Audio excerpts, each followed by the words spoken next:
I think we should make some butter. Can we add some cinnamon? Sure. Yay.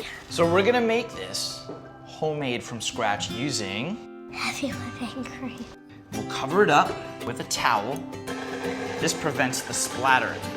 Ah, that looks really good. What's all that white stuff? That's the buttermilk. It separates from the butter after it whips for a while. So put the butter into the ice water.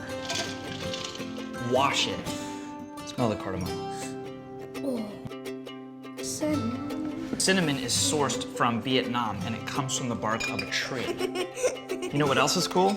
That Simply Organic built a school for the kids of the cinnamon growers in Vietnam. That was really nice of them. I can't wait to try this on pancakes. Or waffles. Or French toast. Or right now. That was fun.